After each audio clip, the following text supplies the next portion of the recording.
Oh, what if you could teleport, but only once? Let's imagine a world where every person is born with one teleportation.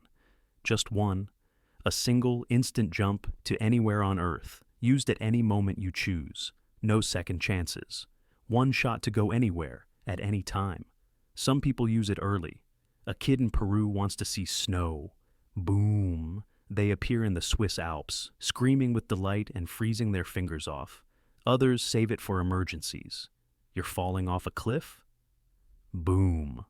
Safe at home, sitting on your couch, wondering how you'll explain it to your parents. And then there are those who wait forever, searching for the perfect moment, which may never come. You'd think people would use it to escape danger, fires, floods, falling elevators. And yes, that happens. But humans are weird. Some folks use it to impress their crushes. Hey, want to see me disappear? Boom. Suddenly you're gone. Off to Tokyo or Paris or a beach in the Maldives. Romantic? Maybe. Effective? Not always. Turns out, vanishing mid-conversation is not the best way to build a relationship.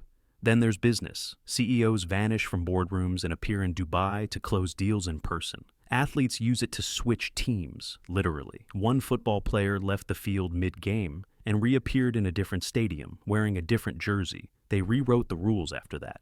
Governments tried to regulate it, of course. Passports became optional. Instead, you had to register your jump in a global database.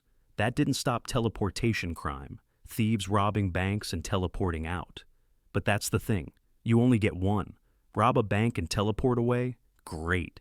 Now you can never teleport again. Most of them get caught within a week. Some people become famous for how they use their jump. A woman saved hundreds by teleporting into a burning building to carry a child out. That was her one chance, and she used it not to save herself, but someone else. The world watched the security footage on loop, crying and clapping. Statues were built. Streets were renamed. All for a moment that lasted less than a second. But the real mystery isn't how people did use their teleportation. It's how they didn't. There's a whole generation of people who never used it. They grew up in fear of wasting it. What if they needed it later? What if something worse happened next week? So they waited. They stayed in jobs they hated, cities they hated, relationships they didn't want, all because they were saving that one moment. They'd tell themselves, someday I'll use it to change everything. And someday never came. Then there's the philosophers, the people who argued the teleport wasn't a gift, but a curse. One teleport forces you to live your whole life differently, they'd say. You stop running because you know you can escape, but you never do escape, and so the teleport becomes your prison. Deep stuff, kind of annoying at parties, and finally, there's you. You've had your teleport since you were born. You think about it every day.